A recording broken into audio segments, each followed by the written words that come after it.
Eu queria conversar com vocês sobre a psicanálise da sociedade hoje em dia. É muito interessante, mas para quem é muito jovem ou não conhecia o meio psicanalítico, ele não era tão popular como está se tornando ultimamente nas redes sociais, na imprensa, até mesmo nas artes, né? Na televisão, em vídeos, em filmes. Não se falava tanto de psicanálise como se fala hoje em dia. E isso é muito curioso, e eu queria conversar com vocês um pouquinho sobre isso nesse vídeo de hoje.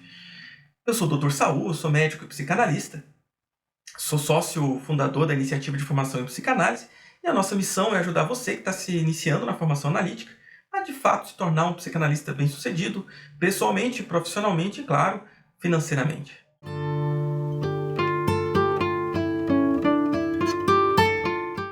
A psicanálise está se tornando mais aceita socialmente hoje em dia. Se eu estou dizendo isso, é porque, a princípio, a psicanálise não era lá tão bem aceita, pelo menos na realidade brasileira. Bom, temos alguns motivos para isso. O primeiro é porque a psicanálise surgiu, e não faz muito tempo, faz pouco mais de 100 anos que a psicanálise surgiu, numa proposta de tratamento para pessoas com doenças mentais. Claro que bem no começo da psicanálise, a doença mental incluía aí a neurose, que hoje em dia a gente não considera como doença. Aliás, várias características que as pessoas têm hoje eram patologizadas antigamente, né? As questões de gênero, a vida sexual das pessoas, as identidades variadas, né? As maneiras pelas quais as identidades se apresentam, né? E o que antes era chamado de neurose histérica, neurose obsessiva, como doenças mentais, hoje em dia a psicanálise considera como estruturas de funcionamento, formas de funcionar, né? E que estão vendo acontecer inclusive no autismo, que no mundo da psiquiatria da saúde mental é trazido como uma doença, na psicanálise é trazido como uma estrutura. E, para a psicanálise, as estruturas elas não são doenças, mas são as fontes dos problemas mentais de todo mundo. Quem tem estrutura mental, que é todo mundo que é falante, vai apresentar os seus sintomas, cada um à sua maneira. E a psicanálise está aí exatamente para fazer bom uso desses sintomas, para que as pessoas possam ser livres, ter melhores escolhas na sua vida e possam, de certa forma, serem mais felizes, né? Capazes de serem mais felizes pelas suas próprias mãos.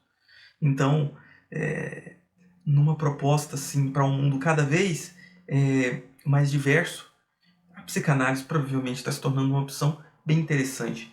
Eu acredito que é por isso que a psicanálise está mais aceita hoje do que antigamente. Hoje em dia, por exemplo, para quem é autista, a psicanálise é uma opção, né? Diferente, eu não vou dizer que é contrária necessariamente, mas ela é diferente, por exemplo, das terapias cognitivas comportamentais, o método ABA, né? Que tem por função fazer com que as crianças autistas, por exemplo, sejam condicionadas a funcionar da maneira que socialmente é mais interessante, principalmente para a família, para os pais. Nada contra quem queira fazer seu filho se tornar parte da sociedade, é legítima essa intenção. Porém, existem detalhes que são importantíssimos na vida de cada pessoa, que não são da natureza do que é transformado em algo comum, em algo que todo mundo tem. Quando você pega uma criança que é autista, que não vai conseguir se comunicar adequadamente, você tem uma chance muito grande de suprimir aquilo que ela tem de singular e não construir nada de bom com isso. E simplesmente fazer com que essa criança seja mais uma pessoa, e geralmente mais uma pessoa com limitações. Às vezes as possibilidades que essa criança tem de fazer com que aquilo que é único dela se apresente ao mundo como uma contribuição importante, às vezes isso pode ser deixado de lado, e infelizmente essa criança simplesmente não vai sair de uma posição modesta, para não dizer medíocre, e não possa oferecer o que tem de melhor, né? Pensando aqui na sociedade como aquilo que a gente tem como cidadão, como participante de um coletivo, a oferecer de melhor. Isso estou falando somente de uma pequena parte que é do autismo. Fora isso, a gente tem, por exemplo, as neuroses, né? Neurose obsessiva, neurose histérica, que é a grande maioria das pessoas consideradas padrão, mas Todos nós que aparentemente somos neuróticos, não posso falar por ninguém, né? Um pouco por mim, talvez, mas os neuróticos são experts em terem problemas. Os neuróticos se caracterizam por maneiras muito específicas de fazerem sintomas. E os sintomas, eles não são necessariamente problemas a serem eliminados, já falei disso aqui num outro vídeo. Os sintomas são a maneira pela qual os neuróticos fazem, inclusive, laço social. Se as pessoas amam, elas amam a partir de seus sintomas. Os motivos pelos quais as pessoas se encontram e fazem laços são sintomáticos. E são sempre problemáticos no sentido de que um sintoma ele tem uma lógica própria para cada pessoa. Se duas pessoas se encontram, cada um pelo seu sintoma, isso vai gerar um atrito, isso vai gerar um ponto de desencontro em que, infelizmente, toda relação está sujeita. O mal-entendido, gente, é regra. É regra na vida pessoal de cada um, mas é regra na vida pessoal dos casais, das famílias e da sociedade como um todo. Não é à toa que nunca houve um momento da sociedade, de qualquer ponto do mundo, nunca houve um momento em que a sociedade não estivesse se transformando, nunca houve um momento em que em algum ponto do mundo não houvesse guerra. Os atritos, o mal-entendido, as violências, são todos resultados do que é o psiquismo humano expresso numa coletividade. Então, talvez o mundo esteja um pouco menos ingênuo a respeito de como funciona a mente humana, de que o homem, de verdade, como dizia Freud, não é senhor de sua própria casa, e que existem questões que, se não forem tratadas, elas vão aparecer em ato, fora de um dispositivo de fala, fora de um dispositivo socialmente aceito ou socialmente manejável. Então, a psicanálise tornou-se uma ferramenta aceitável ao mundo para que se possa não só lidar com as pessoas, mas entender os diferentes discursos que a sociedade traz.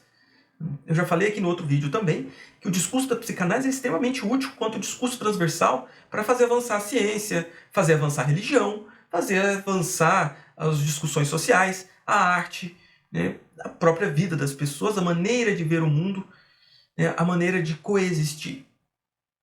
Então, por esse caminho, a psicanálise ela vem sendo muito mais aceita e, né, assim como um analista, ele quando entra na economia psíquica de seus pacientes, ele é colocado ali para jogo nos sintomas, nas maiores enrascadas possíveis, e ele precisa saber se reposicionar, não estar ali em pontos onde se espera que ele esteja, né? O analista na sociedade ele também vai precisar se portar dessa forma.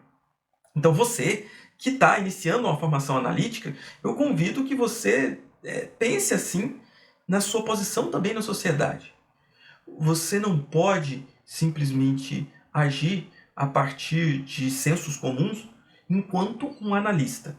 Você até pode fazer isso na sua vida pessoal e lidar com isso na sua análise. Mas enquanto analista, você precisa fazer uso do discurso analítico como sendo um discurso que tira você do senso comum e traz você para a possibilidade de escutar o que ninguém escuta, prestar atenção em detalhes que fazem toda a diferença, não só na sua clínica com cada pessoa, mas também no mundo. O mundo está precisando de um olhar mais atento, de uma escuta diferente para tudo o que acontece.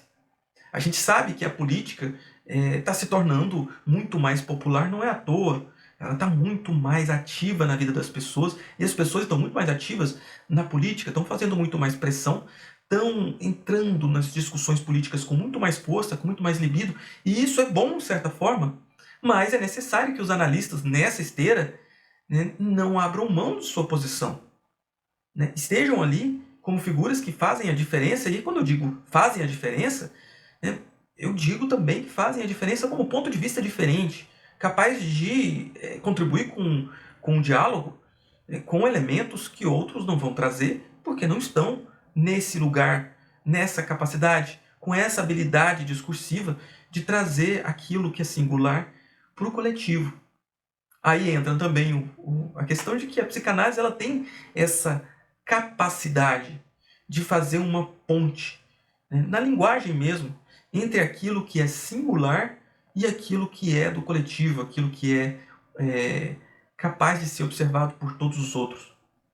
Por isso, vocês podem ver que tem bastante contribuição da psicanálise na arte, por exemplo. A gente vê que a arte é um desses pontos em que, semelhante à psicanálise, algo que é do singular, do único de cada pessoa, pode ser, de certa forma, transmitido a outras pessoas, muitas vezes tocando aquilo que as outras pessoas também têm de singular. Tocar não significa que são a mesma coisa, significa apenas que, nisso que a gente diz que é pelo sintoma que se faz laço, também é pelo singular que a gente se faz valer num coletivo de maneira, inclusive, muito útil. Não é sendo igual a todo mundo que a gente se destaca. E aí, quando eu puxo destaque, não é no sentido de coaching, não, tá? Eu estou trazendo destaque aí como sendo compreender que, em certa instância, nós somos sós.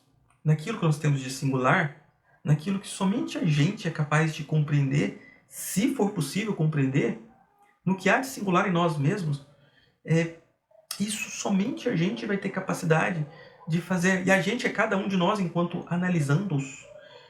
Somente a gente vai ter capacidade de fazer isso, se apresentar ao mundo de uma forma que seja útil para nós e para o mundo. Até porque a intenção da psicanálise não é fazer pessoas que estejam isoladas do mundo, mas pessoas que cientes de que o que a gente tem de singular precisa se fazer valer num coletivo de uma maneira interessante, a gente faz um coletivo cada vez melhor. Um coletivo que seja moralmente aceito dentro de princípios éticos. Para quem não sabe, a psicanálise ela parte da proposta de que existe uma ética do desejo de cada um que precisa ser respeitada em determinada medida e que esse desejo, por mais estranho que seja, ele precisa se colocar considerando o outro como sendo uma instância que optamos por respeitar. Que não seja pesada, mas ao mesmo tempo seja uma parceria possível. Eu espero que esse vídeo tenha sido interessante para vocês. Apesar de ser meio filosófico, meio sociológico, meio ciências sociais, ele é um vídeo que eu gostaria muito de fazer para trazer vocês um pouquinho para pensar sobre a formação enquanto algo social, enquanto algo que está no campo das ideias e que diz respeito sobre a nossa formação como algo que nos faz importantes no mundo. A contribuição do analista, apesar de não ser possível de ser feita dentro de sindicatos e instituições de classe, ela é coletivamente significante e os analistas são cada vez mais numerosos no mundo e precisam compreender que sua função não é pequena, não é boba. Se você gostou desse vídeo, dá um like para que ele chegue para mais pessoas. Considere se inscrever no nosso canal para ter acesso a mais vídeos. E eu agradeço muito a sua presença até aqui. E até a próxima. Obrigado mesmo.